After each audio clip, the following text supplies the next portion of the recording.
Renungan Pagi menjadi Putra dan Putri Allah oleh Ellen G. White, 13 Agustus 2021. Mari kita berdoa. Bapa kami yang di sorga, Allah pencipta langit dan bumi, laut dan segala isinya, Allah yang maha besar, satu-satunya Allah yang benar, yang kami sembah selalu melalui anak-Mu yang tunggal, Yesus Kristus. Terpujilah Yesus, anak Allah yang maha tinggi, yang adalah satu-satunya jalan dan kebenaran dan hidup bagi kami. Pada pagi hari ini kami bersyukur boleh bangun dan berbakti, dan sebagaimana mendengarkan nasihat firman-Mu, kiranya ini menjadi kekuatan dan perubahan bagi masing-masing kami. Beserta kami sepanjang perbaktian ini, kehendak-Mu yang jadi.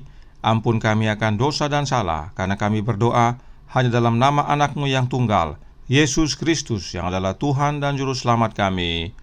Amin. Renungan hari ini akan dibacakan oleh Saudara Kevin Siregar. Silahkan Saudara Kevin. Kita tidak boleh bermegah pada manusia.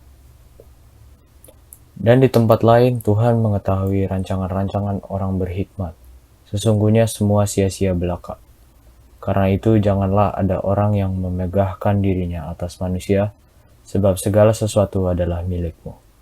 1 Korintus 3 ayat 20 dan 21. Kita hidup pada zaman percabulan.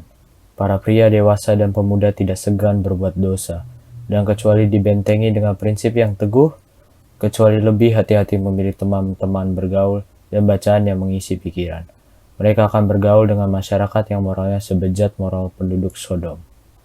Para pemuda kita akan menghadapi cobaan di mana saja, dan mereka harus dididik agar senantiasa bergantung pada kuasa yang lebih tinggi, pengajaran yang lebih tinggi daripada yang dapat diberikan oleh manusia yang fana.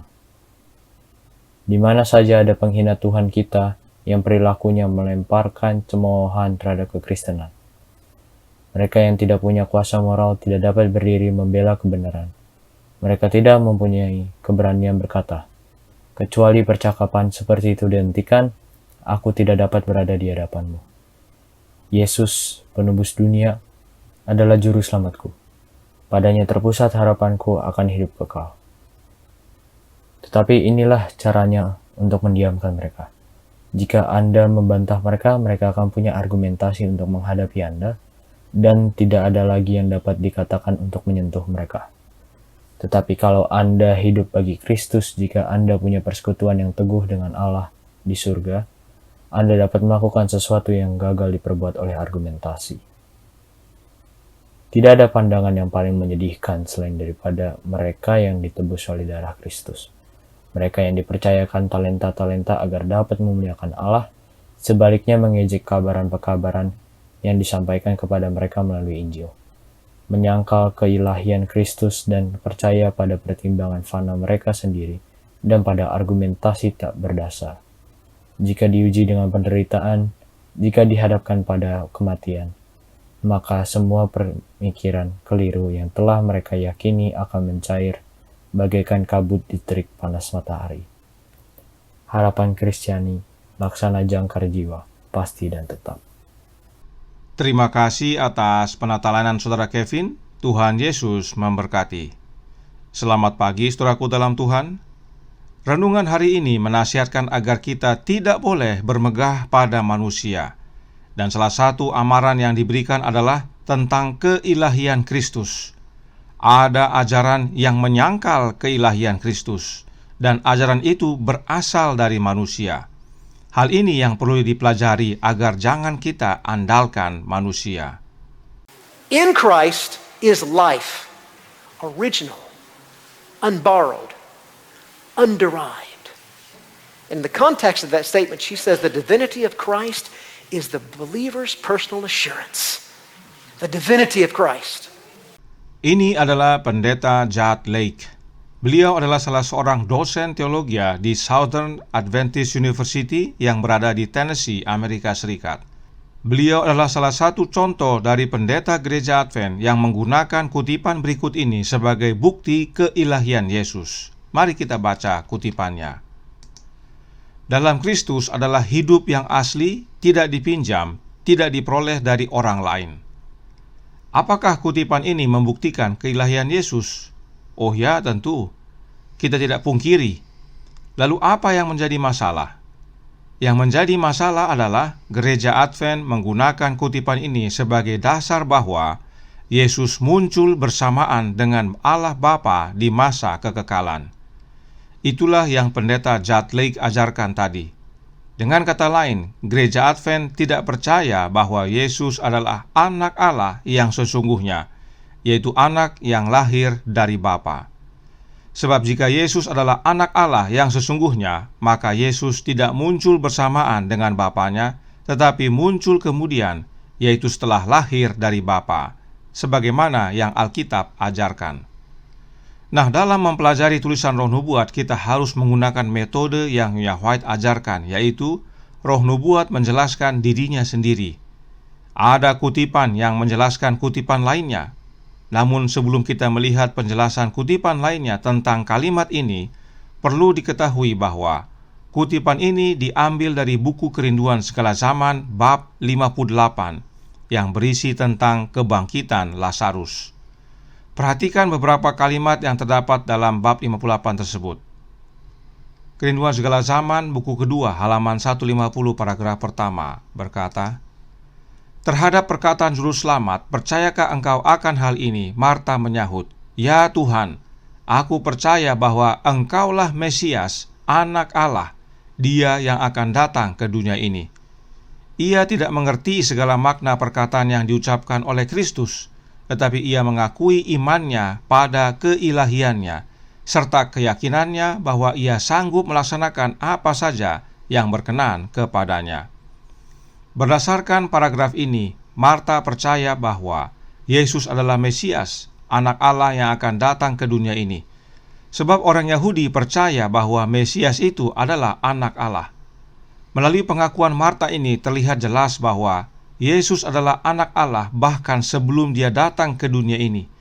Sebab Marta berkata, Dia yang akan datang dan Dia tersebut adalah anak Allah. Dan oleh percaya bahwa Yesus adalah anak Allah, Marta akui bahwa itulah dasar keilahian Yesus. Yesus ilahi karena Dia adalah anaknya Allah yang ilahi. Anak dan Bapa sama alamiahnya, yaitu ilahi. Perhatikan kalimat berikut yang menunjukkan dengan nyata hubungan Bapa dan anaknya.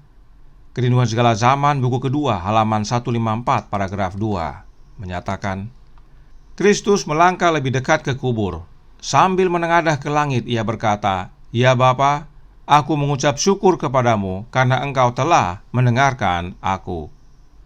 Pada bagian ini dengan jelas Yesus berkata, "Ya Bapa, aku mengucap syukur kepadamu karena engkau telah mendengarkan aku."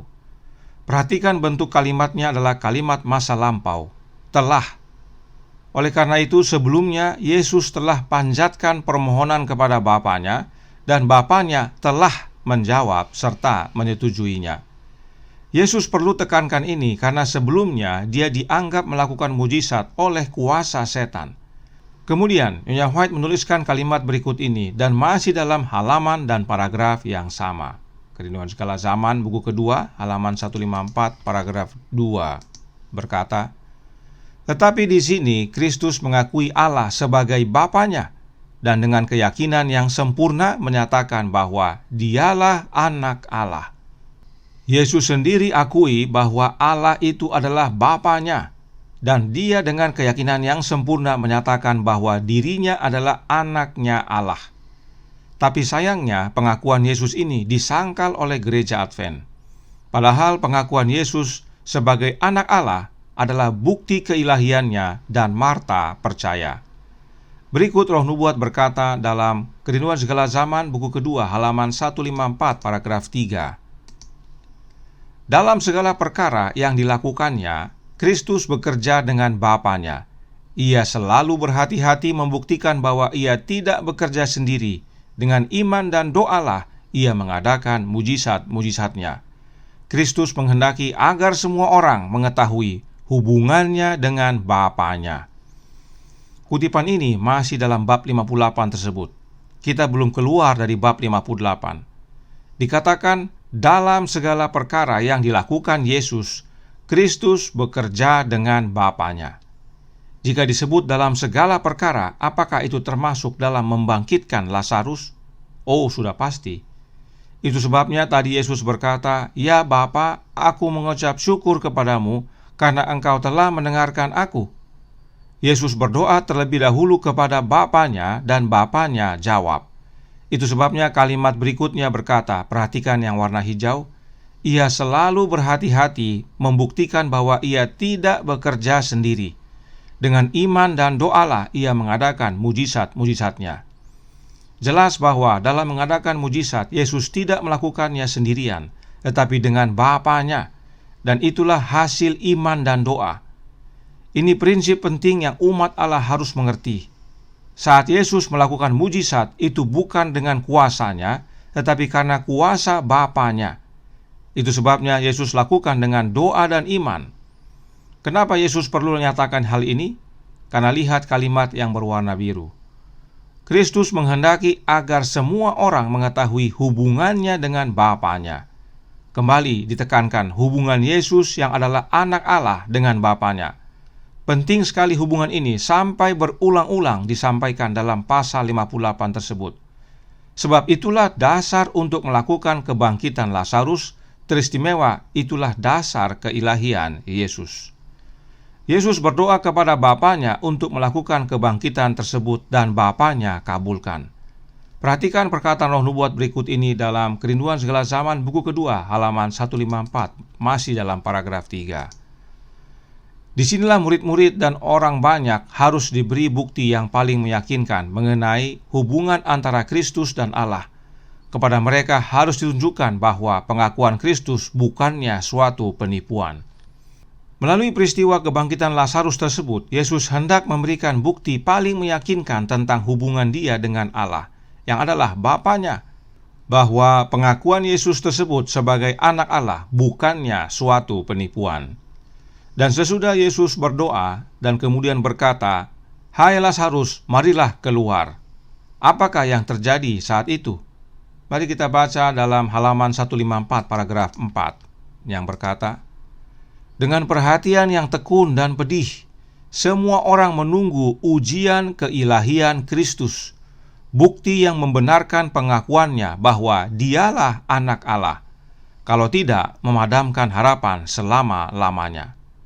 Perhatikan saudaraku dalam Tuhan, proses membangkitkan Lazarus dijadikan alat bukti keilahian Yesus oleh semua orang yang menunggu saat itu. Mengapa disebut ujian keilahian? Sebab Yesus mengaku anak Allah. Orang Yahudi paham betul bahwa jika mengaku anak Allah, maka alamiahnya sama dengan Bapanya, yaitu ilahi. Sama seperti kita, anak-anak kita memiliki alamiah yang sama dengan orang tuanya, yaitu alamiah manusia. Orang Yahudi mengerti tentang hal ini. Jadi, semua dengan tekun menunggu apakah benar-benar ada kebangkitan. Sebab jika benar, maka terbuktilah omongan Yesus bahwa dia adalah anak Allah, dan dengan demikian terbuktilah dia adalah ilahi, sebab dia anak dari Allah yang ilahi. Tetapi kalau tidak terjadi, maka padamlah harapan untuk membuktikannya untuk selama-lamanya. Mereka tidak akan percaya lagi dengan omongan Yesus yang mengaku dirinya anak Allah. Bisa lihat saudaraku dalam Tuhan, betapa penting peristiwa kebangkitan Lazarus ini. Bahkan tadi disebut bahwa mujizat ini adalah meterai Allah pada pekerjaan Yesus. Sebab mujizat ini menjadi kemuliaan bagi Allah Bapa, karena kuasa Bapa lah yang bekerja. Bagi yang mempunyai buku Kerinduan Segala Zaman, silahkan baca selengkapnya. Karenanya terbukti bahwa hanya dalam pasal 58 ini saja sudah jelas berulang kali dinyatakan tentang hubungan status Yesus sebagai anak Allah yang sesungguhnya dengan keilahian Yesus. Gereja Advent mengajarkan bahwa keilahian Yesus tersebut karena Yesus muncul bersama-sama dengan Bapanya. Silahkan saudara baca buku Kerinduan Segala Zaman selengkapnya, dan saudara tidak akan menemukan ajaran gereja Advent tersebut. Buku ini sama sekali tidak mengajarkan bahwa Yesus muncul bersamaan dengan Bapanya.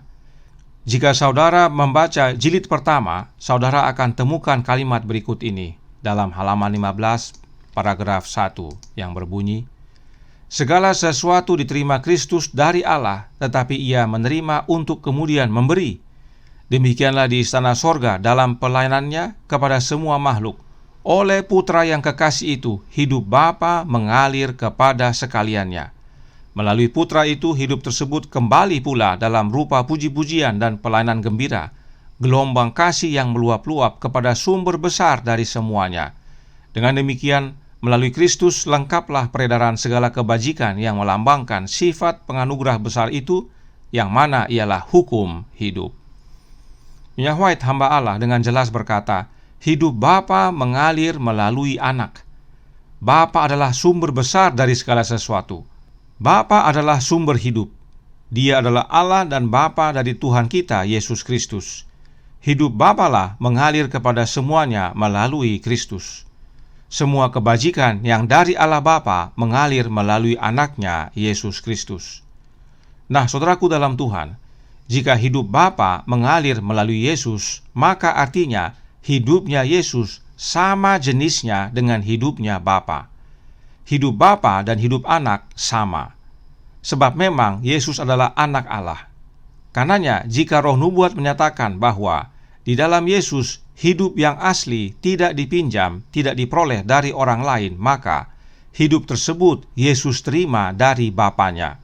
Apa artinya? Artinya hidup Bapa itu adalah hidup yang asli, tidak dipinjam, tidak diperoleh dari orang lain. Dan karena hidup Bapa mengalir melalui Anaknya, tidak heran Roh Nubuat menyatakan bahwa hidup Yesus adalah hidup yang asli, tidak dipinjam, dan tidak diperoleh dari orang lain. Hidup yang Yesus miliki sama dengan yang Bapa miliki, sebab hidup Bapa mengalir melalui Anaknya. Ini semua masih dalam buku yang sama, saudaraku dalam Tuhan, yaitu buku Kerinduan Segala Zaman. Kita belum keluar dari buku tersebut. Sekarang mari kita keluar dari buku Kerinduan Segala Zaman untuk melihat apa makna hidup yang asli, tidak dipinjam dan tidak diperoleh dari orang lain itu. Kita baca dalam buku Selected Messages, buku pertama, halaman 296 paragraf 2, yang juga dituliskan dalam Signs of the Times 8 April tahun 1897 paragraf 2, yang menjelaskan, dalam Dia ada hidup dan hidup itu adalah terang manusia. Yohanes 1 ayat 14. Hidup yang disampaikan di sini bukanlah hidup secara fisik, tetapi kehidupan kekal, yaitu hidup yang secara khusus milik Allah. Firman yang bersama-sama dengan Allah dan yang adalah Allah mempunyai hidup ini. Kehidupan fisik adalah sesuatu yang setiap individu terima. Hal itu tidak kekal atau abadi, karena Allah pemberi hidup dapat mengambilnya kembali. Manusia tidak mempunyai kontrol atas hidupnya. Tetapi hidup Kristus tidak dipinjam. Tidak seorang pun dapat mengambil hidup ini dari Dia. Yesus berkata, "Aku memberikannya menurut kehendakku sendiri." Yohanes 10 ayat 18. Di dalam Dia adalah hidup yang asli, tidak dipinjam, tidak diperoleh dari orang lain. Hidup seperti ini bukan bagian manusia. Perhatikan, manusia dapat memiliki hidup itu hanya melalui Kristus. Manusia tidak bisa mendapatkannya sebagai upah. Itu diberikan kepada manusia sebagai pemberian cuma-cuma jika dia percaya dalam Kristus sebagai juru selamat pribadi. Inilah hidup yang kekal itu, yaitu bahwa mereka mengenal Engkau, satu-satunya Allah yang benar, dan mengenal Yesus Kristus yang telah Engkau utus. Yohanes 17 ayat 3. Singkatnya, saudaraku dalam Tuhan, hidup yang asli, tidak dipinjam, tidak diperoleh dari orang lain itu dapat menjadi bagian kita. Sebab itulah istilah lain untuk hidup yang kekal. Dan kita dapat memiliki hidup yang asli, tidak dipinjam, tidak diperoleh dari orang lain ini hanya melalui Yesus Kristus. Sebab ingat, hidup yang seperti ini adalah hidupnya Bapa, dan hidup Bapa mengalir melalui Anaknya, dan melalui Anaknya kepada kita. Sebab Yesus adalah Anaknya Bapa yang sesungguhnya. Dan bila mana kita menerima hidup yang sama seperti hidupnya Yesus ini, itu tidak menjadikan kita bagian daripada kealahan.